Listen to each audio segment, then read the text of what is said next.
Regresamos cuando son las 12:40. Tenemos en nuestros estudios al analista y asesor político también, Pedro Freile, quien nos acompaña para hablar un poco acerca de cómo se encuentra la actualidad del gobierno nacional, y queríamos preguntarle cuál es su visión sobre el futuro político que podría tener Lenín Moreno y su gobierno, teniendo en cuenta pues que se avecina un año preelectoral que será bastante complicado, según se ve, tanto para Alianza País, su movimiento, como para los otros movimientos políticos nacionales. Muy buenos días. Don, buenas tardes a todos los amigos de la W. Yamil, un gusto estar con ustedes nuevamente, aunque de pasada solamente por Cuenca, siempre un gusto estar con ustedes aquí. Hoy, primero, desde a la distancia, quiero mandar un saludo a Quito en su día clásico. Hoy es el día de la fundación de Quito. Gran desorden por allá. Las autoridades, de hecho, del gobierno central, desde toda esta semana han estado festejando. De pronto, sin muchas razones para festejar del lado de la ciudadanía, porque vemos que el gobierno avanza con unos cambios de gabinete que parecerían significativos, pero sin muchas expectativas de resultados. En una época en la cual, como bien ha dicho usted, John, estamos por ponernos a puertas de un año electoral, en el cual no solamente Alianza País tiene unas reconfiguraciones internas. Yo creo que podemos anticipar varias deserciones en el partido del gobierno, la configuración de nuevas fuerzas políticas que están en proceso de ser aceptadas por el Consejo Nacional Electoral, dentro de además una expectativa grande que implica un cambio de sistema de asignación de escaños hacia un de Webster que implicaría una mayor alternabilidad, una participación de minorías más participativas. Pero con pocas expectativas respecto de lo que puedan hacer estas reconfiguraciones, ya que los actores políticos parecen sistemáticamente negarse a hablar a la ciudadanía de lo que viene, de lo que está sucediendo, y es que la crisis que se ha vuelto en lo económico una variable constante de nuestros días, de nuestra vida, está por convertirse en un conflicto económico en los siguientes meses. Y los candidatos, los actores políticos siguen sin afrontar el presentarnos opciones, sin decirnos qué vamos a hacer frente al conflicto, qué vamos a hacer frente a unas cuentas fiscales que no tienen para pagarse este mes, frente a la realidad de que el gobierno, para poder pagar los sueldos de diciembre, ha tenido que emitir ahora bonos de deuda interna y que en enero tendrá que hacerlo nuevamente en el frente externo, de que las expectativas de monetización, de privatización, como se quiera decir, que implicaba la venta de ciertos activos del Estado, tampoco ha caminado, que las visitas que está haciendo el presidente de la República en las últimas semanas a empresarios europeos ya tienen malos comentarios de parte de los empresarios extranjeros que dicen que el presidente está vendiendo por cuarta vez lo mismo, ahora con menos expectativas y con menos credibilidad frente a la necesidad de seguirse endeudando. Es hora de que empecemos a exigirle a los políticos resultados, y los resultados que ellos tienen que plantearnos en este instante están solo concebidos por sus planes. ¿Qué hacemos con nuestro endeudamiento con China? ¿Qué hacemos con nuestro endeudamiento con Rusia? ¿Qué hacemos sobre los temas que tienen que ver con la creación de empleo sobre la crisis? No se puede seguir hablando de flexibilización laboral. Hemos hablado en estos mismos micrófonos de la necesidad de hablar de trabajo sin relación de dependencia, como una reforma radical dentro del sistema laboral, pero no estamos hablando de eso todavía. Las cámaras de la producción insisten en la vieja estrategia de hacer una publicación estratégica, entre comillas, ahora se les llama Consenso 2020, que solamente satisface en cierta medida el ego de consultores y líderes gremiales, pero que a la gente no nos dice cómo vamos a salir del hueco. En estos días de reflexión, es un mes de diciembre que otra vez, con busas o sin busas, va a tener un feriado larguísimo, creo que nos toca 6 días ahora por las Navidades. Y 5 días por el fin de año. O sea, ya se acabó el año. Y que viva Claro. Quito. Claro. Y que viva Quito ya a partir de ahora. Por lo cual los ecuatorianos tenemos una oportunidad, tal vez entre trago y trago, entre cartas y cartas, entre quemadas de años viejos y demás, ver cómo hacemos para que este país finalmente se ponga de pie. Tenemos que empezar a hablar de qué oportunidades tenemos.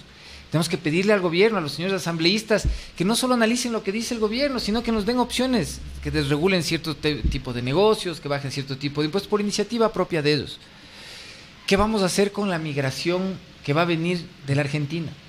¿Qué vamos a hacer con la migración que eventualmente va a venir del Perú? ¿Qué vamos a hacer con el conflicto creciente regionalmente por distintas causas sociales que nos lleva a la violencia? Nosotros, los ecuatorianos, nos estamos quedando cortos, no estamos hablando de lo que es importante. Ya nos fuimos de fiestas de Quito, ya nos fuimos de feriado de Navidad, ya nos fuimos de feriado de Año Nuevo. y el próximo año vamos a tener un chuchaqui colectivo que puede ser peligroso si no hablamos de esto ahora. Y a propósito de fin de año, creo que si las personas optan por tener esta tradición de comer las 12 uvas, creo que en cada uva que se coma habrá que pedir que el gobierno tome buenas decisiones para el año 2020. Le digo esto porque hay varios escenarios que ya hemos podido observar que han tenido al gobierno como protagonista. Primero, que no tuvo un buen resultado con el decreto 883, que fue al final derogado por solicitud de la misma ciudadanía. Posteriormente, un paquete económico que fue enviado a la Asamblea Nacional y que tampoco pasó por el Legislativo, y un nuevo paquete que ahora está o será tratado por los diferentes asambleístas. En ese sentido, ¿cuál es el rol de los mismos asambleístas para el año 2020 para que jueguen a favor de los intereses de la ciudadanía y no de un grupo minoritario? Lamentablemente, Yamil, los actores políticos en la Asamblea, a los cuales he tildado en su mayoría, no puedo hablar de todos porque debe haber excepciones, no tengo una constancia explícita como para decirle un nombre, pero creo que gozan de una mediocridad de la que no ha gozado ninguna otra asamblea o órgano legislativo en el pasado en el Ecuador. Como digo, han estado sentados esperando a ver qué dice el gobierno para criticar o sumarse. Y tal vez entre las actitudes de los asambleístas, sin que yo comparta las posiciones del gobierno, tengo que sí resaltar las que han tenido por lealtad con el gobierno las personas que han obrado dentro del bloque de gobierno para tratar de mantener en pie las reformas que ha mandado. El asambleísta Romero, el asambleísta Mendoza, que les ha tocado jugarla de malos en la película. Ellos contra todos jugando a lo impopular. Pero realmente han tenido que jugar a lo que es más razonable. Las 12 uvas para mí, lo único que significan en este contexto es el 12% del IVA que tenemos en pie todavía para algunos bienes y servicios. Que pueden ser 14, pueden ser 15 entonces. Y que probablemente necesitemos como país que sea 15 o 17. Considerando no solamente el hecho de que el IVA es un impuesto que es más bajo en nuestro país que en el resto de la región, sino que es finalmente uno que puede afectar directamente a quienes comercializan en mayor escala. Pero que finalmente, siendo un impuesto indirecto, nos vamos a acostumbrar de una u otra manera todos a pagar. Y le va a permitir al gobierno de alguna manera ponerse en algún orden con las finanzas mínimas de gasto corriente. No vamos a solucionar los problemas con eso. Para solucionar los problemas que tenemos en el largo plazo, el Estado necesita dejar de tener colateralizados, de tener prendados, para decir de alguna manera, barriles de petróleo con la China. Eso tenemos que dejar de tener puesto así. El gobierno tiene que forzar a las empresas chinas a terminar los contratos de obra pública que no se terminan y que nos tienen comprometidos con esos mismos créditos extranjeros. Si no, no podemos tratar tampoco en términos razonables con bancas de inversión de otros países o organismos multilaterales, para decir de alguna manera. Sabemos quién es el chulquero. Sabemos cuánto le estamos debiendo. Tenemos chance de ir a tratar con un banco que de manera decente quiere prestarnos sin necesidad de que tengamos prendadas hasta las hijas. ¿De quién depende tomar la decisión de decir al chulquero hasta aquí nomás ir a tratar con el banco? De nosotros mismos. De nosotros mismos representados por el gobierno, que de una u otra manera escogimos los ecuatorianos. Hay que pedir al gobierno que haga eso, que se deje de tratar de parecer simpático cuando ya no es necesario, porque no van a ser reelectos. No tienen posibilidad de ser electos. No importa quién gane las próximas elecciones, sino qué plan tienen para que la bonanza económica llegue al Ecuador cuando va a llegar al resto de países. Y no nos quedemos a la cola siempre. No puede ser que al Ecuador todos los procesos lleguen más tarde. Después de estos años de dificultad y de violencia, incluido el que viene, va a venir una época de bonanza. Una época de bonanza para la que los colombianos ya están planificando, para la que los peruanos ya están preparándose con legislación nueva. Los chilenos, en el desmadre que está hecho Chile ahorita, ya están pensando en esa nueva época de recolocación económica. Y aquí todavía no sabemos cómo vamos a hacer para pagar el presupuesto del próximo año. Librarnos de la Chinoamérica, decían algunos analistas fuera del país. Quería preguntarle sobre la relación precisamente del gobierno con la ciudadanía y con algunos medios de comunicación incluso, que le ha llevado pues a tener esta impopularidad que fue muy evidente en el tema del paro nacional y de las protestas que han venido dándose consecutivamente, teniendo en cuenta que hay que enfrentar un conflicto económico y que las medidas quizás no sean las populistas, pero que la Asamblea y el mismo gobierno, pensando en elecciones, está planteando esto. ¿Estamos sujetos a deuda y más deuda, o cuál es la salida que se podría encontrar a un conflicto que realmente se nos viene encima? Lo único que nos saca de la pobreza, John, es el trabajo. Y es el trabajo en actividades que nos permitan exportar. Un país no está desconectado del resto del mundo, vive de lo que les pueda vender a los otros. Es como la economía de cada una de nuestras casas. Si uno quiere venderle solamente a la mujer de uno o a los hijos de uno, de pronto está engañándose respecto a que me estoy volviendo rico vendiéndole a mi mujer algo. No, necesito salir a venderle al vecino, a la persona que vive 2 cuadras más allá, al que vive en una ciudad más lejos. El país tiene que venderle a otros países también. Y para hacer eso, tenemos que hacer el esfuerzo de trabajar más, no de trabajar menos. De nuevo, el Ecuador vive ahora o de huelga o de feriado. A Venezuela le pasó. En Venezuela llegaron a trabajar 2 días a la semana, porque cada vez es más fácil tenerle a la gente entretenida en cualquier cosa que trabajando. Y eso es vagancia mental y vagancia moral de nuestros gobernantes, de nuestros mandatarios. Pero nosotros como ciudadanos tenemos la obligación de decir esto. Y ojalá todos los actores políticos y las personas que sienten la responsabilidad de participar no solo en la opinión pública, sino en las acciones de gobierno, empiecen a abrir un debate sobre estos asuntos. Para mí puntualmente, y cada vez que tengo acceso a un medio de comunicación lo hago, es invitar al debate sobre el trabajo sin relación de dependencia. Es invitar a la posibilidad de que se pueda llevar a cabo la minería como fuente económica de defensa del agua y no al revés. El día de hoy, casualmente, el prefecto Yacu Pérez acaba de ser reconocido con una función coyuntural, que es presidir el Tribunal Internacional de la Defensa de los Derechos de la Naturaleza, que no es un tribunal formal, es realmente una designación honorífica, pero que posiciona un tema con el que hemos también hablado en esta misma mesa, y es que esas causas más relevantes que la coyuntura inmediata, son las que pueden proyectar no solo a un perfil político como el de Yacu Pérez, sino al Ecuador hacia afuera. En este caso, a posicionarnos positivamente, y de eso puede ir el resto de bienes y servicios que vendemos. Para eso sirve la vocería de un líder político, de una causa válida internacionalmente, para que el país pueda promover lo que tiene. En este caso, yo creo que incluso nuestros recursos minerales anclados en la defensa del agua.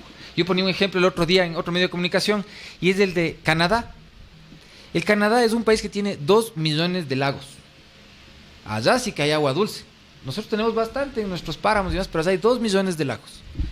Y resulta que las principales actividades del país son la minería y el petróleo. ¿Saben ustedes cómo se protegen esos 2 millones de lagos? Con recursos que vienen de la minería. A través de comunidades étnicas, de comunidades ancestrales, de pueblos locales de que están asentados en las cuencas de conservación. Y a través de ellos es que funciona ese sistema de conservación, el mejor del mundo.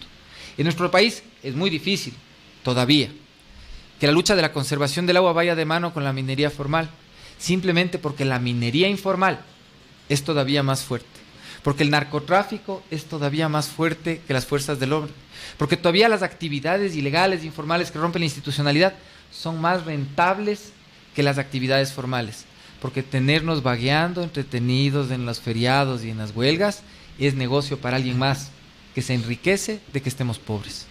Y regularmente las decisiones se toman en esos días de feriado, previo a los días de feriado, para que la gente de alguna manera se olvide un poco de la situación difícil, de la decisión difícil más bien que se acaba de tomar.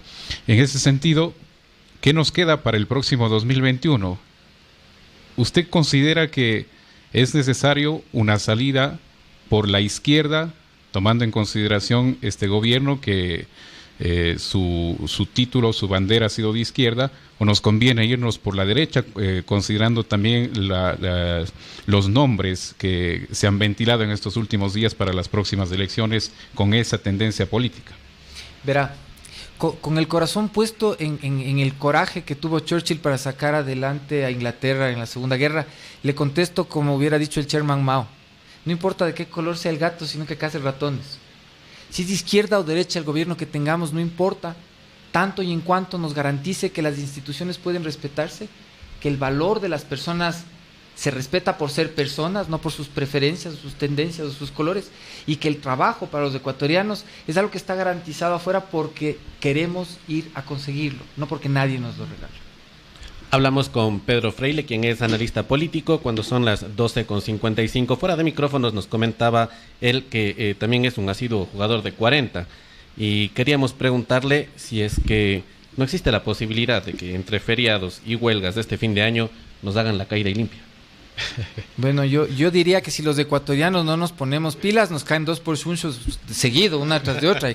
Caídas y limpias, todo puede pasar. Pero yo sí confío en que tengamos la agudeza mental para estar poniendo el ojo al lado, no dejarnos ver las cartas y salir adelante, confiando siempre en que tenemos al frente un compañero, un ecuatoriano, con el que podemos darnos la mano y salir adelante, siempre. Muy bien, hemos conversado en esta tarde entonces con el analista político Pedro Freile. Le vamos a dejar ya para que vaya a disfrutar de las fiestas de Quito y con las diferentes actividades también que se han preparado, con la envidia que tenemos acá en la ciudad de Cuenca también. Nos quede con la envidia, Yamil. Vea, fiestas de Quito, Dios mediante, habrá mucho tiempo todavía por delante en el futuro. Apenas son 487 añitos. De aquí hasta los 500 estamos calentando nomás. Así que el próximo año, más bien, espero que esta misma oportunidad ojalá se dé, pero desde Quito, festejando por allá. La envidia sana de las fiestas de Quito. Acá tuvimos unas fiestas medio complicadas. Bueno, vamos a seguir revisando información local. Nos vamos con una